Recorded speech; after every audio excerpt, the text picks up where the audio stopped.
Cześć, witam Was na kanale Smart Test. Dzisiaj chciałem Was zaprosić na premierę najnowszego Android Boxa marki Strong. Jest to model Leap S3 Plus. Box przyjechał do mnie bezpośrednio z fabryki w Austrii, tak więc jest to zupełna nowość. W sklepach będzie dostępny już w ciągu najbliższych dni. Jeżeli chodzi o cenę tego boxa, to jeszcze nie mam tej dokładnych informacji. Natomiast prawdopodobnie będzie to gdzieś w przedziale 260-300 zł. Więc jeżeli te ceny się potwierdzą, no to może być to bardzo ciekawy Android Box. Tym bardziej, że box pracuje pod kontrolą systemu Google TV. Mamy tutaj pełną certyfikację dla systemu Google. Mamy certyfikację dla Netflixa i pozostałych aplikacji VOD. Mamy pilota Bluetooth z obsługą tutaj asystenta Google, czyli zarządzaniem głosowym. No i też oczywiście obsługa Chromecasta, obsługa Dolby Vision. Mamy też obsługę HDR-u 10, 10+, HLG i oczywiście obsługa kodeka AV1, co obecnie jest dość istotną kwestią. Tak więc jeżeli jesteście zainteresowani, to zapraszam do dzisiejszej recenzji. Zaczynamy jak zwykle od zawartości zestawu. No i to jest oczywiście już cały zestaw po wypakowaniu z pudełka. To, co na pewno na plus, to jednolita kolorystyka wszystkich elementów tego zestawu, czyli box w kolorze białym, pilot zdalnego sterowania w kolorze białym i do tego przewody. Przewód HDMI również w białym kolorze i zasilacz wraz z przewodem również w kolorze białym. W zestawie znajdziemy też baterię do pilota oraz prostą instrukcję obsługi.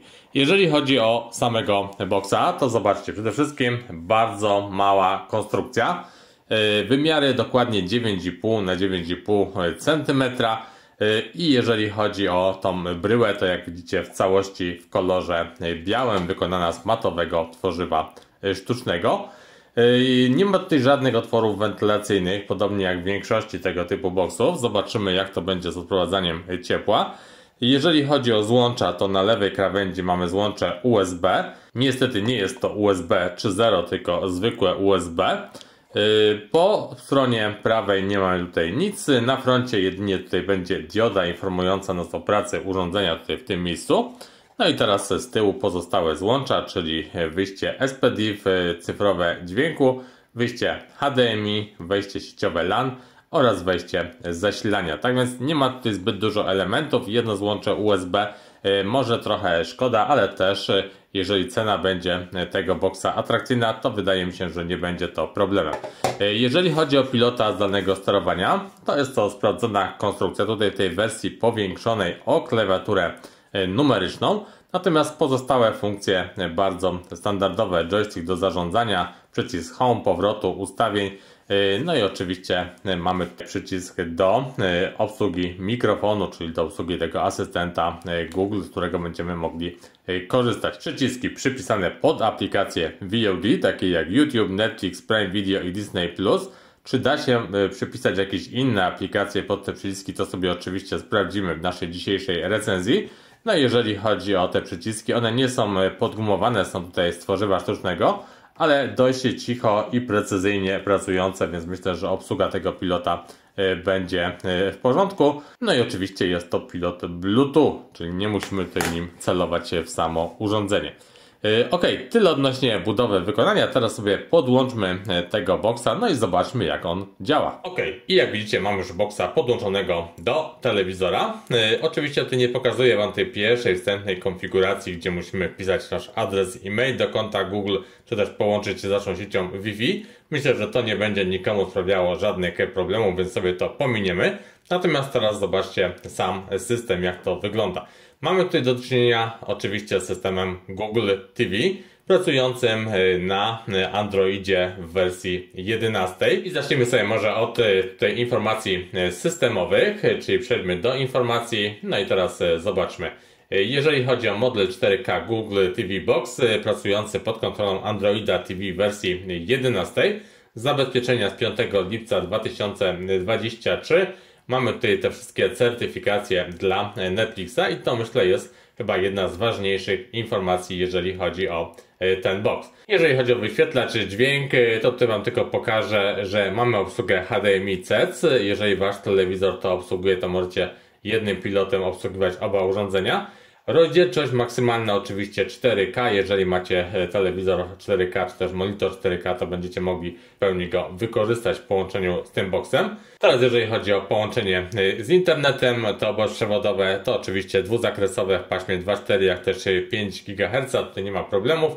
Możecie oczywiście też podłączyć sobie tutaj internet przewodowo. Teraz sobie może przejdziemy do pozostałych informacji odnośnie parametrów technicznych tego boksa i teraz jak widzicie Wajda 64 mamy tutaj takie informacje jak procesor, jest to AM Logic i teraz może zobaczmy sobie jego parametry. 4 rdzenie Cortex A35 taktowane zegarem 2004 MHz. Następnie to co nas może interesować, wróćmy do systemu, 2 GB pamięci RAM, tutaj mogło być nieco lepiej. Pamięć wewnętrzna 16 GB na nasze dane, oczywiście większość będzie już zajmował nam sam system. No i teraz może jeszcze wyświetlacz, grafika, jeżeli chodzi o grafikę jest to Mali G31. Tyle odnośnie tych parametrów technicznych. Teraz zobaczmy sobie jeszcze DRM Info, bo to też jest bardzo istotna kwestia, jeżeli chodzi o odtwarzanie materiałów tutaj w wysokich rozdzielczościach z aplikacji VOD i Google Wide Win. Zobaczcie, poziom zabezpieczeń mamy L1, czyli wszystkie te aplikacje będą Wam działały w rozdzielczościach 4K. Ok, teraz sobie przejdźmy do samego panelu. Tutaj dość klasycznie jak w przypadku każdego systemu Google TV, czyli mamy nasze aplikacje zainstalowane, mamy możliwość wyszukiwania, doinstalowania kolejnych aplikacji. Aplikacje możemy wyszukiwać po kategoriach, tutaj rozrywka, muzyka, narzędzia, styl i tak dalej. Mamy też tutaj proponowane aplikacje do zainstalowania, popularne aplikacje VOD, czyli taki dostęp do sklepu Google Play, który w przypadku wszystkich systemów Google TV on się nie nazywa sklep Play, tylko właśnie w ten sposób możemy sobie te aplikacje tutaj wyszukiwać i instalować na naszym urządzeniu. Jak widzicie, wszystkie aplikacje takie najbardziej popularne są dostępne. Ja sobie tutaj doinstalowałem na przykład aplikację Playera. Mamy też aplikacje od HBO, od Prime Video, od tutaj właśnie Netflixa.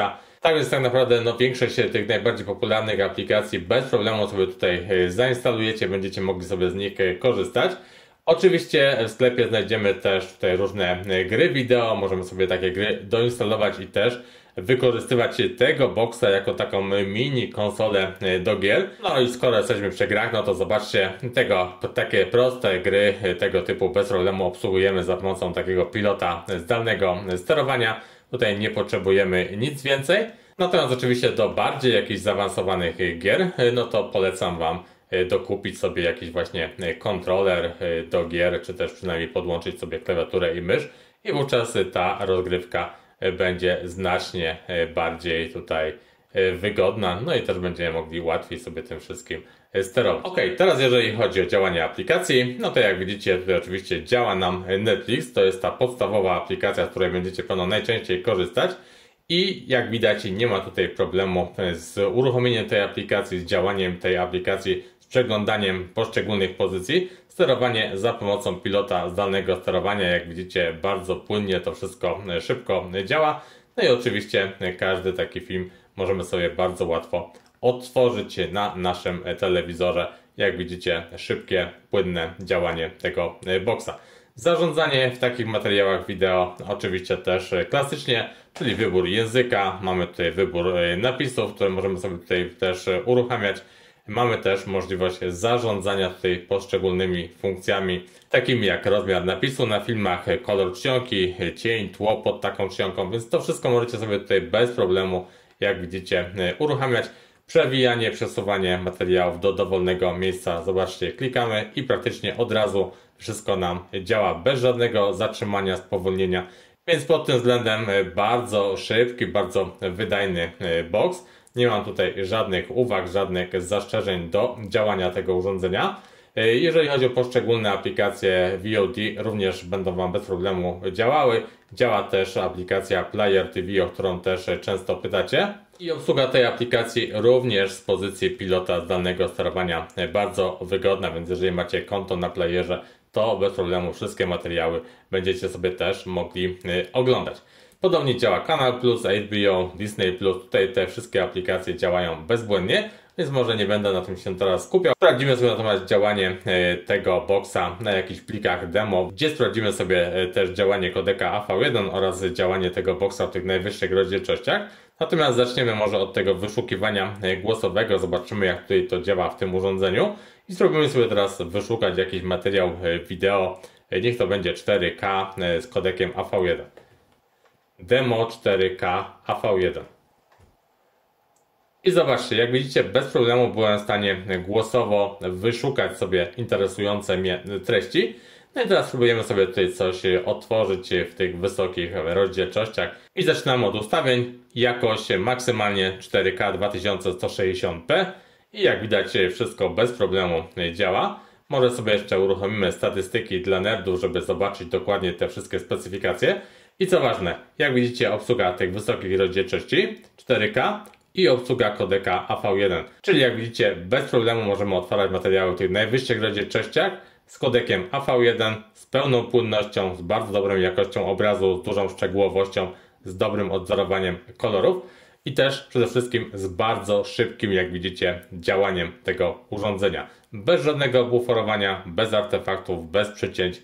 Tak więc ja Wam tego boxa do materiału VOD jak najbardziej mogę polecić. Teraz jeżeli chodzi o przeglądarki internetowe, bo o to też bardzo często pytacie, to podobnie jak w przypadku wszystkich systemów Android TV czy też Google TV, nie mamy tutaj takich klasycznych przeglądarek jak Edge, Chrome, nie wiem, Opera i tak dalej, tylko musimy korzystać z takich przeglądarek mniej znanych, ponieważ są to przeglądarki przystosowane do obsługi pilotem zdalnego sterowania, podobnie jak wszystkie aplikacje właśnie w tym sklepie Google, który tutaj jest dostępny.